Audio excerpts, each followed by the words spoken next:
The day I caught my fiancé cheating started like any other perfect morning. The sun streamed through our bedroom windows, Frederick's arm draped lazily across my waist, and my engagement ring sparkled mockingly on my finger. I had no idea that in less than an hour I'd discover the truth that would change everything. I'm Reagan, and until that morning, I thought I was living a charmed life. At 34, I had a successful career in corporate finance, a gorgeous home in Boston's Back Bay, and was engaged to what I believed was the perfect man. Frederick was everything I'd dreamed of: successful, charming, and supposedly devoted to me. "Morning, beautiful," Frederick mumbled, kissing my shoulder before rolling out of bed. "Early meeting today? Don't forget we have dinner with your sister tonight." I watched him head to the shower, admiring how put together he always looked, even first thing in the morning. That's when I noticed his phone lighting up on the nightstand. A text notification caught my eye. "Can't wait to see you later. Missing you already." The message wasn't from me. My stomach lurched, but years of handling high-stakes negotiations kept my voice steady. "Hey, babe," I called out. "Want me to grab your phone? Looks like you got a message." "No." The shower stopped abruptly. No need. Probably just work. That's when I knew. After he left, I did something I'd never done before. I logged into our joint account. Frederick had insisted on combining finances after the engagement, calling it a sign of trust. I scrolled through the transactions, my hands shaking. Expensive restaurant charges for dates I'd never been on, hotel bookings on nights he'd claimed to be working late. And there it was, a receipt for a jewelry store downtown from just last week. "Rachel, I need you to meet me for coffee, now." I called my best friend, my voice cracking. 20 minutes later, I sat across from Rachel at our favorite cafe, sliding my phone across the table. "Look at these charges." Rachel's eyes widened as she scrolled.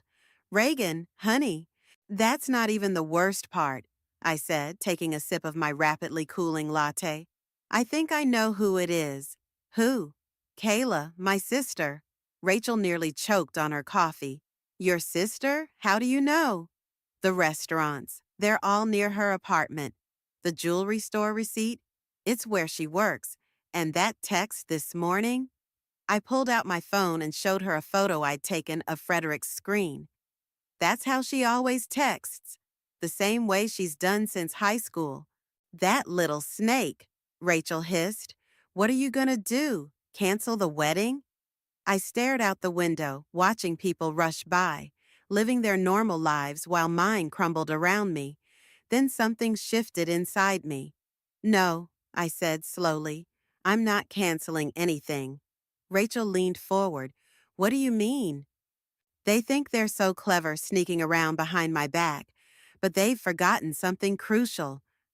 I smiled, though it didn't reach my eyes. "I'm better at playing the long game than both of them combined." "Reagan?" Rachel's voice held a note of warning. "What are you planning?" "The wedding's in 6 weeks.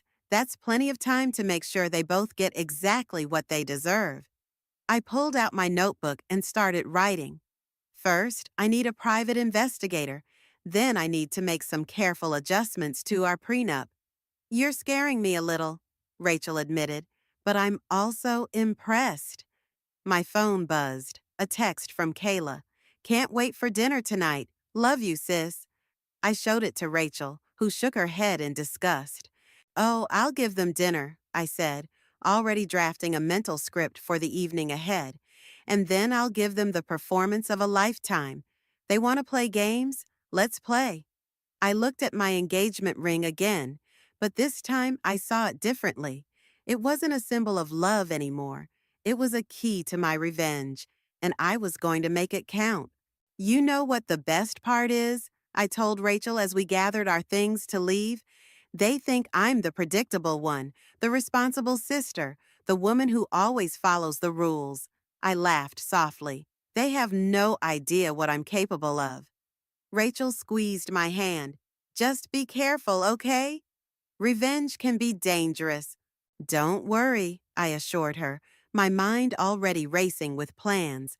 I'm not going to do anything rash. This needs to be perfect. And when I'm done, they'll wish they'd never betrayed me. As I walked out of the cafe, my phone buzzed again. Frederick this time. Looking forward to dinner with my two favorite women. I smiled as I typed my reply. Me too, honey, me too. Dinner that night was an exercise in self-control. I watched my sister Kayla pick at her salad, her perfectly manicured nails drumming against her water glass every time Frederick spoke. She'd always been the prettier sister, something she never let me forget. But tonight I noticed how her beauty had a desperate edge to it. So, Reagan, Kayla chirped, have you picked out your wedding dress yet? Time's running out. I took a deliberate sip of wine. Actually, I have an appointment this weekend. You're still coming, right? Of course. She reached across the table to squeeze my hand. I wouldn't miss it for anything. Frederick shifted in his seat, his tie suddenly too tight. I'd seen that tell before, usually when he was lying to clients. You should come too, Frederick, I suggested sweetly. Break tradition a little. Oh, I don't think, he started. He can't, Kayla interrupted too quickly. I mean, it's bad luck, right? I smiled. Right, bad luck. After dinner, Frederick excused himself to take a call. The moment he stepped away, Kayla leaned forward. Are you okay? You seem different tonight. Different how? I don't know. Distant, maybe. She twisted her napkin. Getting cold feet? Actually, I've never been more certain about anything in my life, I replied, maintaining eye contact until she looked away first. The next morning, I met with Samson, the private investigator Rachel had recommended. His office was small but meticulously organized, just like his mind, I'd soon learn. Your suspicions were correct, he said, sliding a folder across his desk. They've been meeting for at least 6 months. I have photos, hotel records, and, he paused, recordings of some conversations you might want to hear. I opened the folder, my hands steady. Tell me everything. They're not as careful as they think they are. Your fiancé has been transferring money to an account in your sister's name. Small amounts, but they add up. How much? Just over $50,000 so far. I thought about the joint account Frederick had insisted on. My money, my sister. There's more, Samson continued.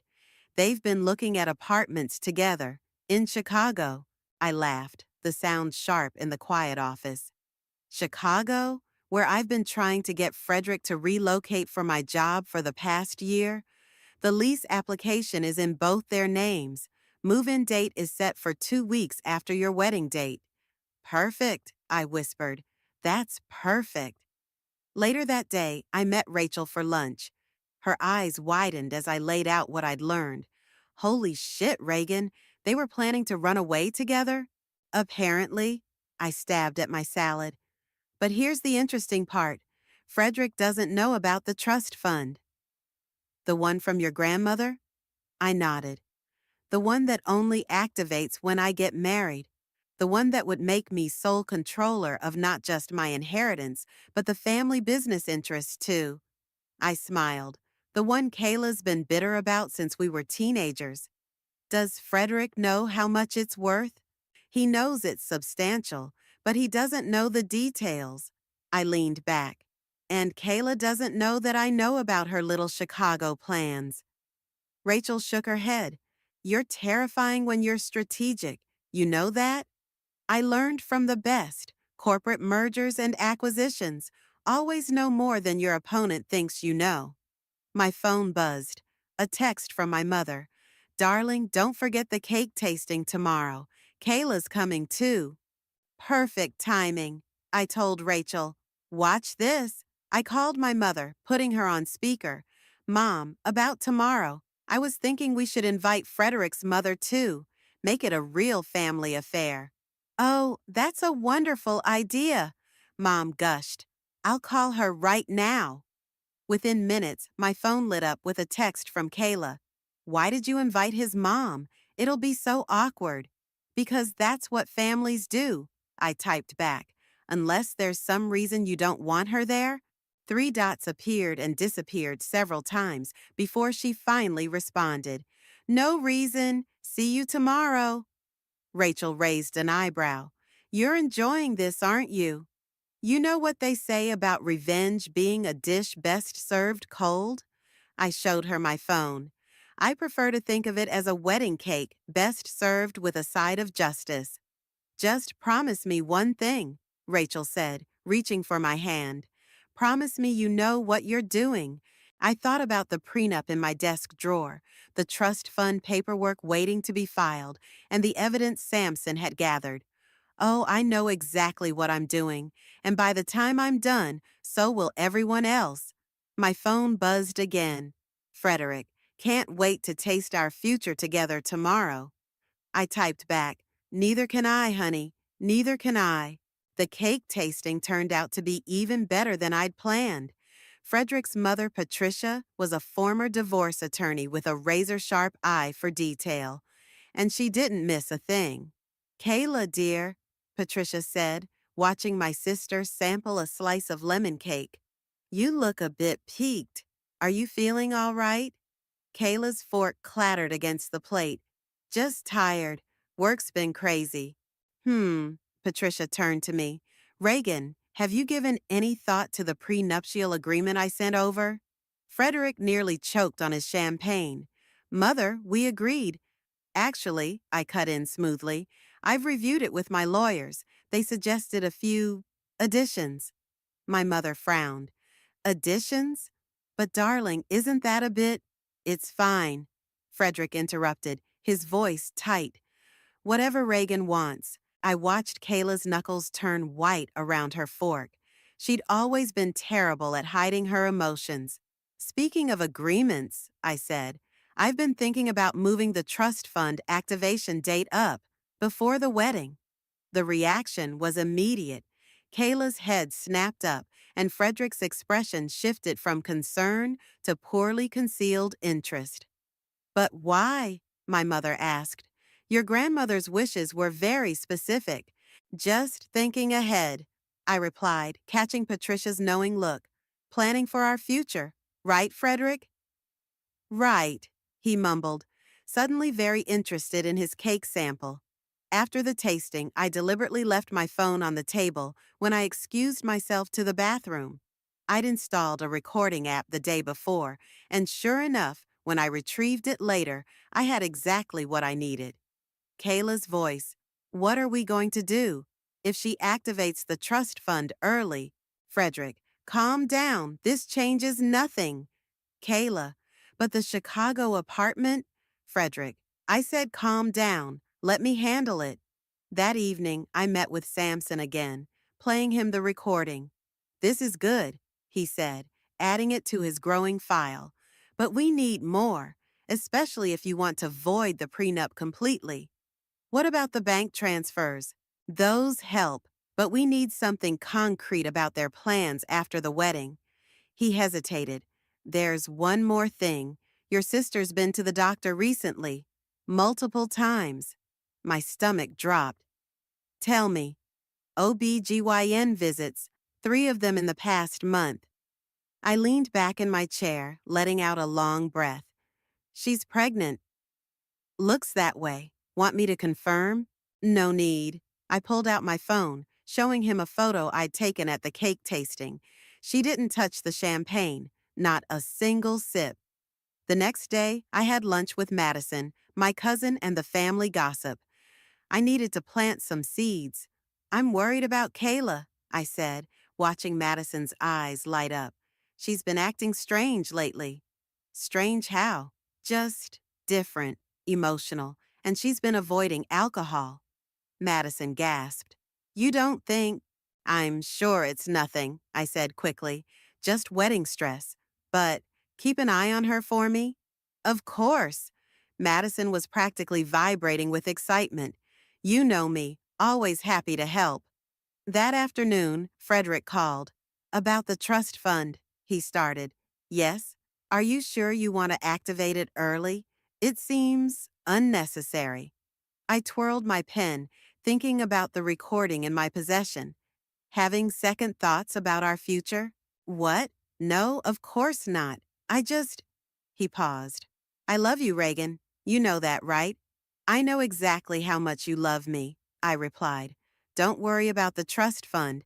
I've got it all under control. After hanging up, I called Rachel. They took the bait, I told her. All of it. The pregnancy? Confirmed. Madison's already spreading the whispers, just like I knew she would. And the trust fund? Frederick's sweating. He thinks I'm activating it early, which means he and Kayla are probably accelerating their plans. Rachel was quiet for a moment. Are you sure you want to wait until the wedding day? Why not confront them now? I looked at the calendar on my wall, the wedding date circled in red. Because some things are worth waiting for. They chose their moment to betray me. I'm choosing my moment to destroy them. My phone buzzed with a text from Kayla. Can we talk? Just us sisters? Of course, I typed back. Dinner tomorrow? Perfect. Love you so much. I smiled at my phone, thinking about the recording app I'd be running during our entire dinner. Love you too, sis. Can't wait to hear everything you have to tell me. The pieces were falling into place one by one, and soon, very soon, they'd all come crashing down. Dinner with Kayla was a master class in manipulation. She chose a quiet Italian restaurant, the same one where Frederick had taken her on their first secret date, according to Sampson's report. The irony wasn't lost on me. Reagan, she started, fidgeting with her water glass. I need to tell you something. Is everything okay? I reached across the table to touch her hand, noting how she flinched. You seem nervous. She swallowed hard. I met someone. I kept my expression neutral. Oh? It's serious, really serious.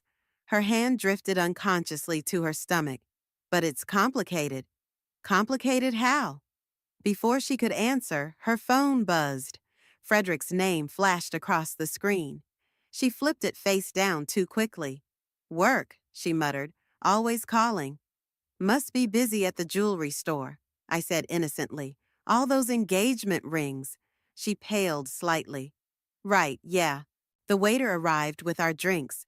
Wine for me, sparkling water for her. I raised my glass. To complicated love? Reagan, She looked like she might cry. You're my sister. I never wanted to.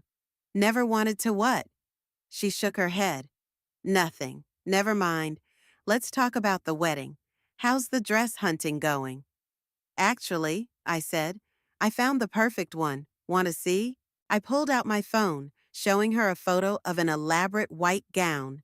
The same one I'd caught her trying on secretly last week, according to the bridal shop owner who'd called me. Her face went from pale to green.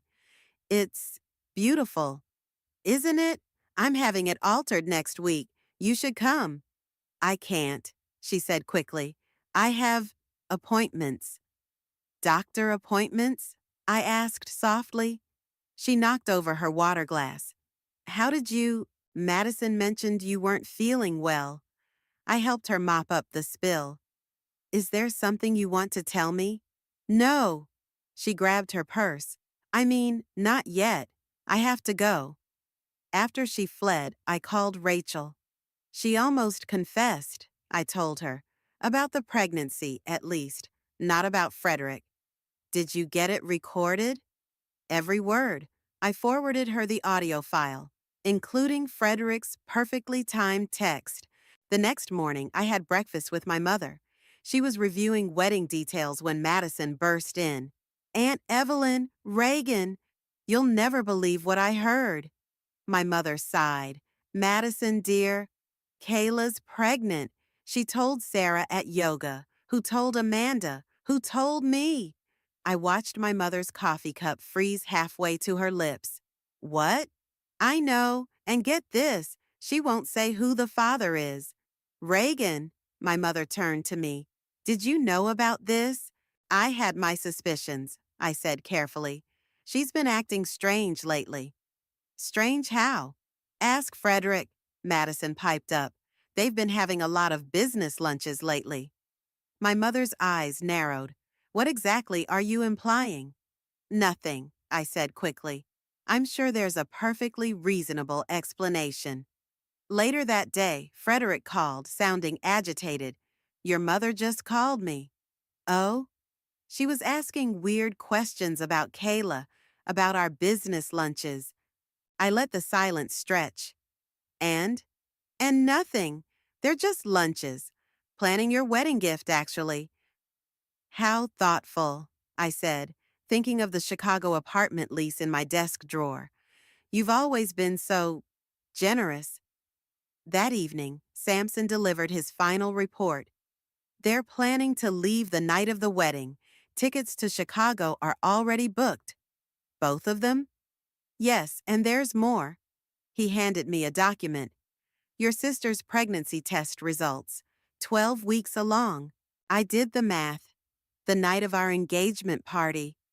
I'm sorry, he said quietly. Don't be. I opened my laptop, pulling up the trust fund documents. This is exactly what I needed. My phone lit up with a text from Kayla. Can we talk tomorrow, please? It's important. Sorry, sis, I typed back. Crazy day of wedding preparations, but I'll see you at the rehearsal dinner next week. Rachel called just as I was finishing up with Samson. Madison's spreading the pregnancy rumors like wildfire, she reported. Your mother's asking questions. Frederick's panicking. Are you sure you want to wait? I looked at the calendar again. 3 weeks until the wedding. The longer they think they're getting away with it, the sloppier they get, I explained. Besides, I want witnesses, lots of them. You're terrifying, Rachel said, but I could hear the admiration in her voice. No, I corrected her.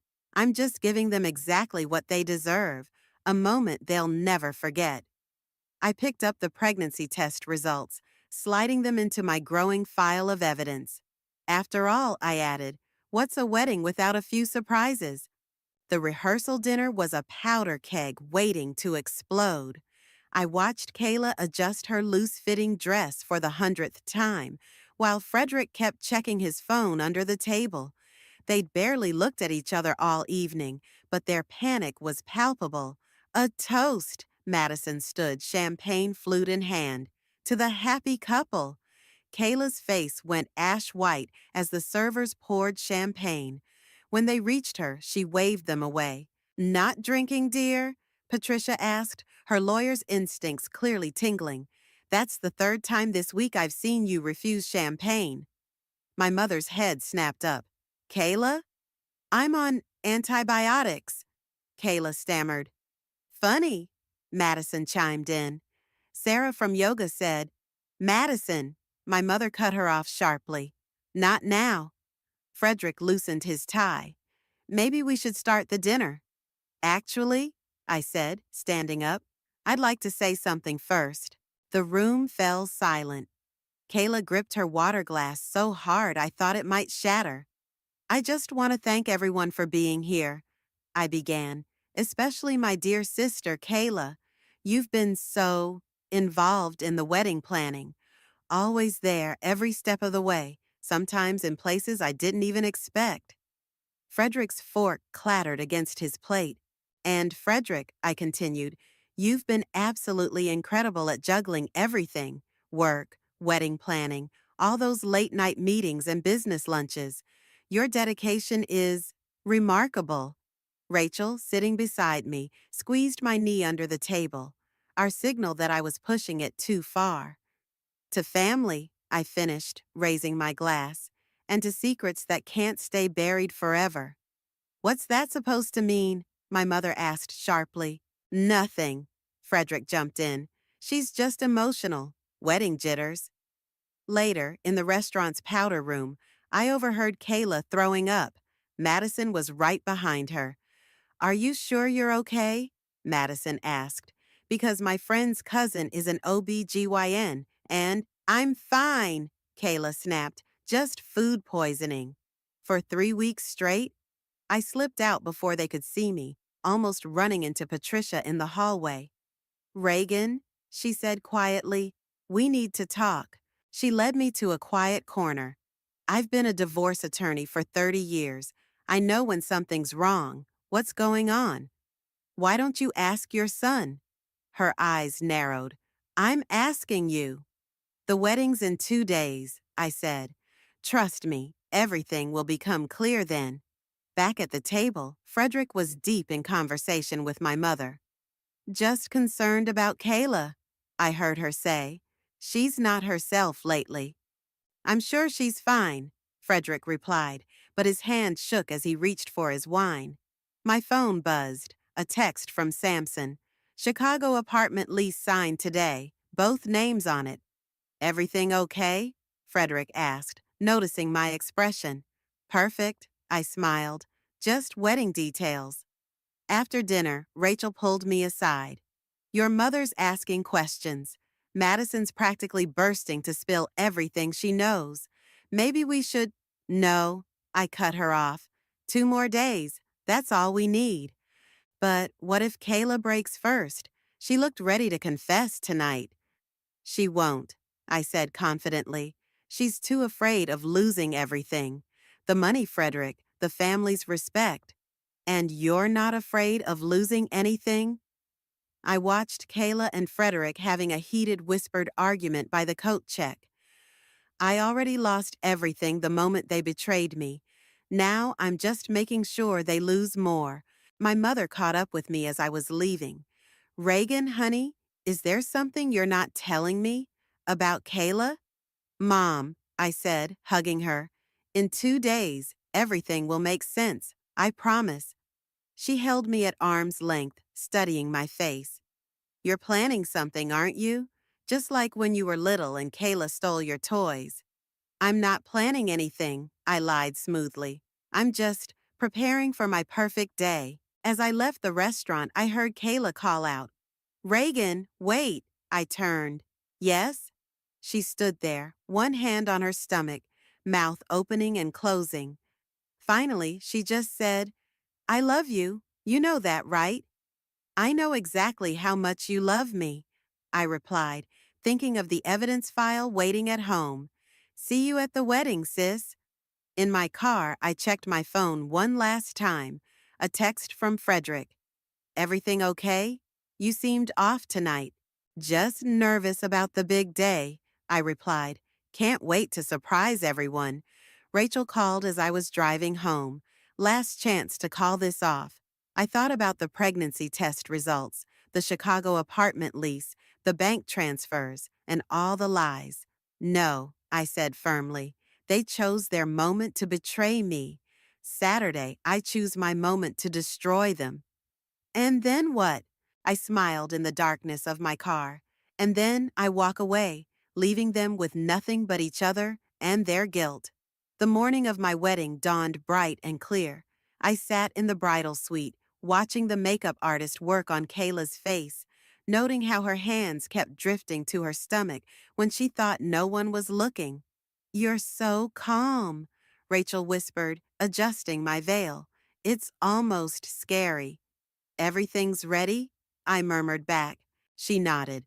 Samson delivered the final package to the officiant. Madison's been properly prepped. Your mother's still suspicious, but she's focused on the ceremony. And the trust fund papers? Filed yesterday. It's all yours now. Kayla approached, looking pale despite the makeup. Can we talk? Privately? Now? I checked the time. We're due at the church in an hour. Please, she begged. It's important. I followed her into the bathroom, where she immediately burst into tears. I can't do this, she sobbed. I can't watch you.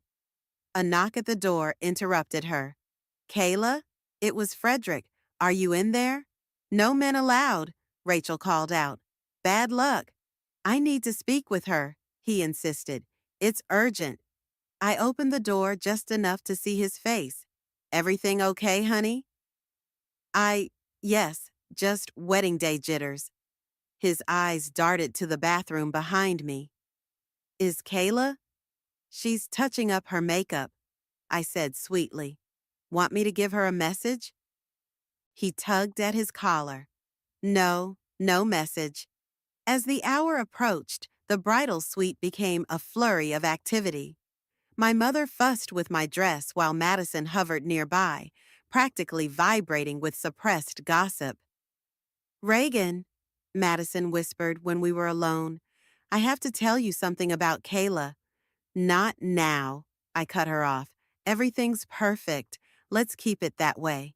The church filled quickly. I watched through a crack in the door as Frederick paced at the altar, checking his phone every few minutes. Kayla sat in the front row, clutching her bouquet like a lifeline. Last chance, Rachel said, squeezing my hand. We could still call this off. And miss the show? I smiled. Never. My mother appeared, tears in her eyes. Darling, you look beautiful. But are you sure about this? You seem different lately. I've never been more sure of anything in my life. The music started. The bridesmaids lined up, Kayla taking her place as maid of honor. Her hands were shaking so badly she almost dropped her flowers. Ready? My father asked, offering his arm. More than ready. As we prepared to walk down the aisle, I heard Madison's excited whisper to another bridesmaid. Just wait. This is going to be better than any reality TV show. The doors opened. Everyone stood. Frederick's face was a mask of forced happiness, but I could see the sweat on his brow. Halfway down the aisle, Kayla swayed slightly. The woman next to her steadied her with a concerned look. Poor thing, someone whispered. Must be the heat. I took my place at the altar, watching Frederick's face as the officiant began to speak. He couldn't look me in the eye. Before we begin, the officiant announced, exactly as I'd arranged, the bride has requested a moment to share some words. Frederick's head snapped up. This wasn't part of the plan. I turned to face our guests, my voice clear and steady. I want to thank everyone for being here today, especially those who've been particularly invested in this wedding. In fact, I'm pregnant, Kayla suddenly burst out, her voice echoing through the church. I'm pregnant, and it's Frederick's baby.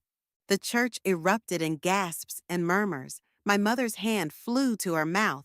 Frederick went pale, but I didn't move, didn't flinch. Instead, I smiled. I know, I said calmly. Kayla's eyes widened. What? I've known for weeks about everything. The affair, the Chicago apartment, the money transfers. I turned to Frederick. Did you really think I wouldn't find out? Reagan, he started, reaching for me. I stepped back. Just don't. Madison, right on cue, stood up. I have copies of everything, the lease, the bank statements, the pregnancy test. The chaos that followed was exactly what I'd planned for. But I wasn't done yet. One more thing, I said, my voice cutting through the uproar. Frederick, remember that trust fund you were so interested in? The one you and Kayla were counting on? He nodded numbly. I activated it yesterday, and as of this morning, every penny has been donated to a women's shelter for victims of betrayal. All perfectly legal, all completely irreversible. The color drained from both their faces as they realized what I'd done. Now, I said, removing my veil, if you'll excuse me, I have a life to get back to. One without either of you in it. The church exploded into chaos. My mother lunged at Frederick, her perfectly manicured nails nearly catching his face. You monster, both of you! Patricia, Frederick's mother, stood up calmly. As a divorce attorney, I should mention that everything Reagan just described constitutes fraud, legally actionable fraud. Mom, Frederick protested. Don't mom me, she snapped. I raised you better than this. Kayla stumbled forward, mascara streaming down her face. Reagan, please, Let me explain. Explain what? I asked coolly. How you slept with my fiancé the night of our engagement party, or how you plan to run away to Chicago with him after the wedding. Madison, ever helpful, started passing out copies of the evidence to nearby guests. Look, here's the apartment lease and the bank transfers. That's enough, Madison, Rachel called out, but she was grinning. Frederick finally found his voice. The trust fund. All of it? You gave away all of it? Every penny, I confirmed. Consider it my wedding gift to women who actually deserve help. My father, who had been unusually quiet, suddenly stepped forward. Frederick, I suggest you leave. Now, before I forget I'm in a house of God.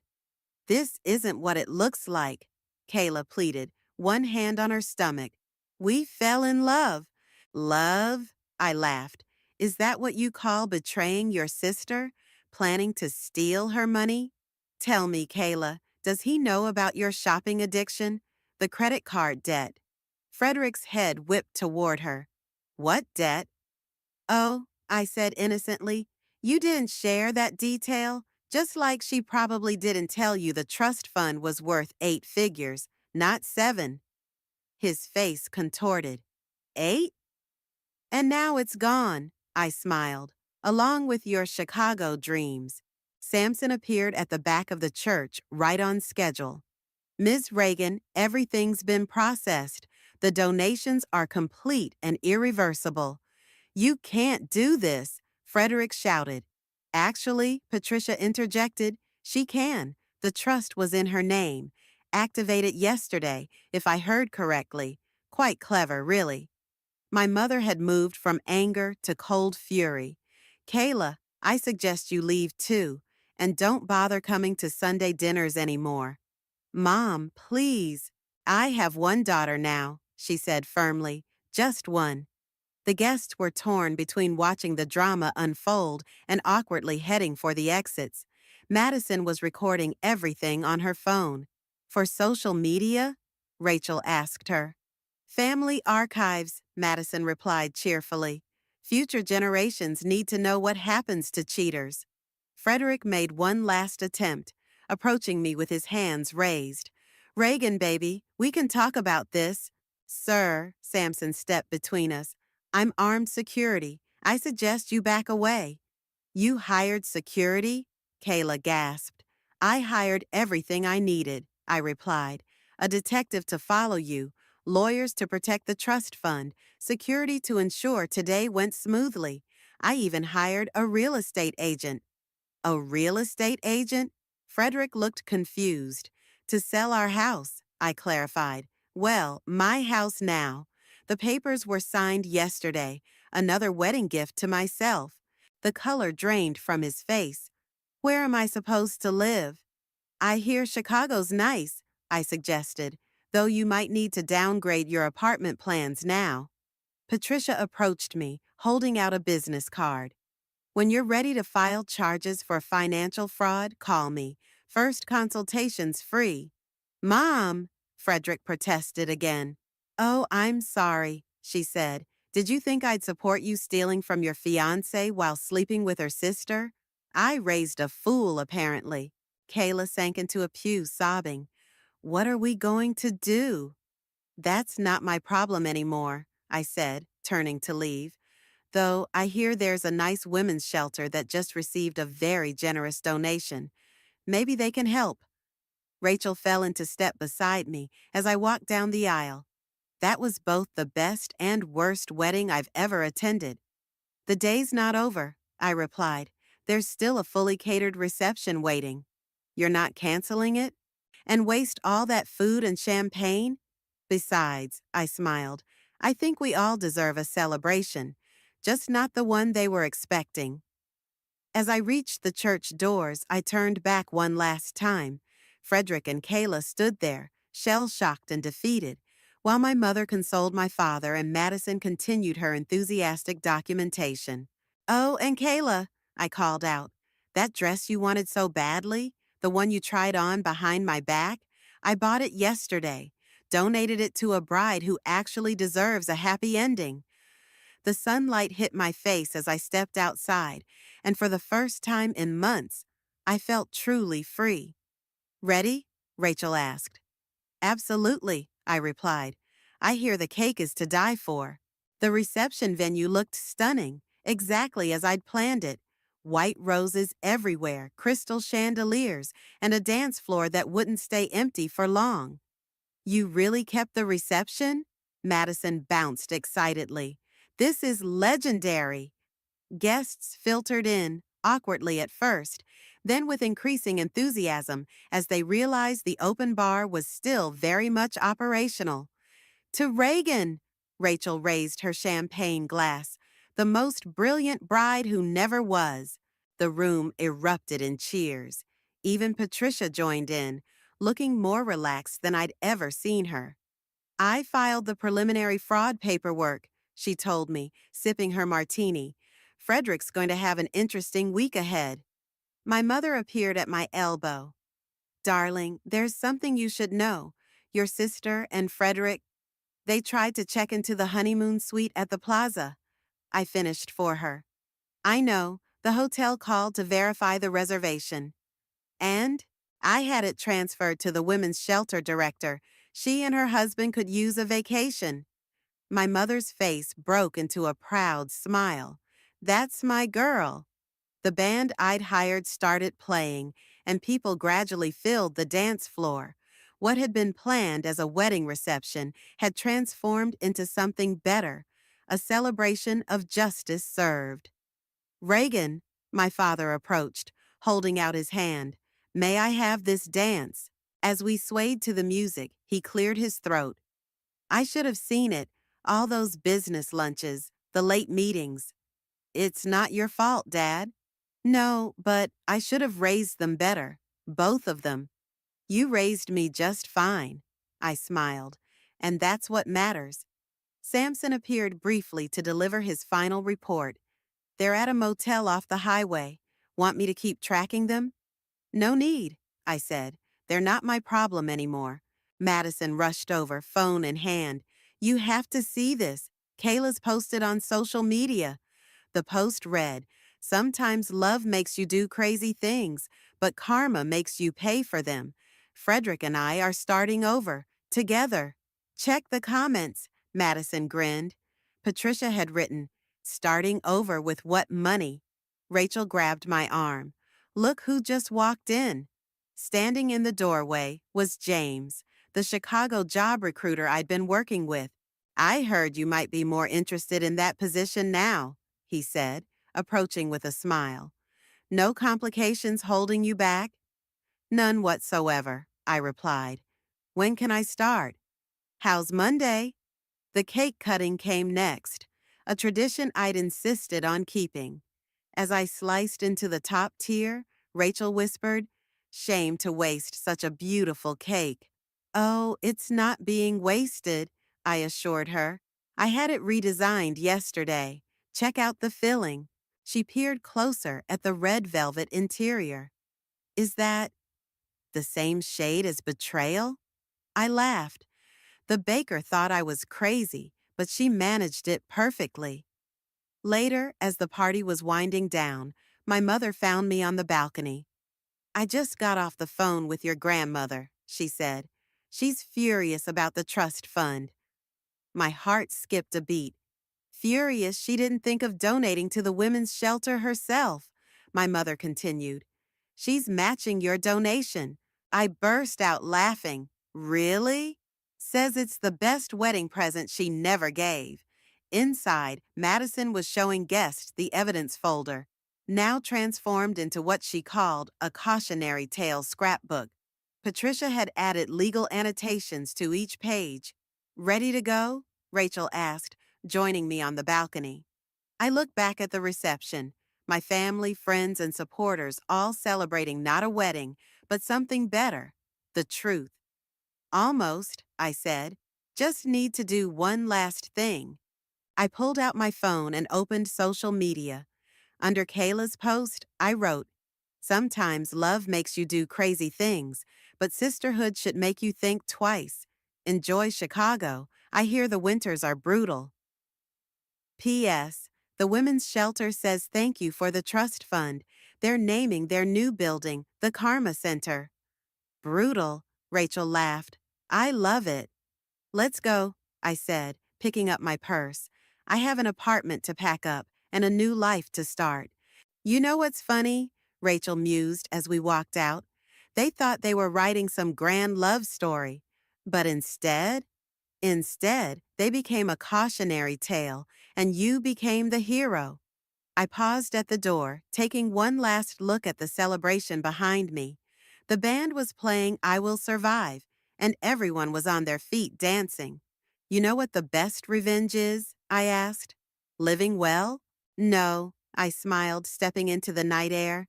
The best revenge is making sure everyone knows exactly who you are and showing them you're so much more than they thought you could be.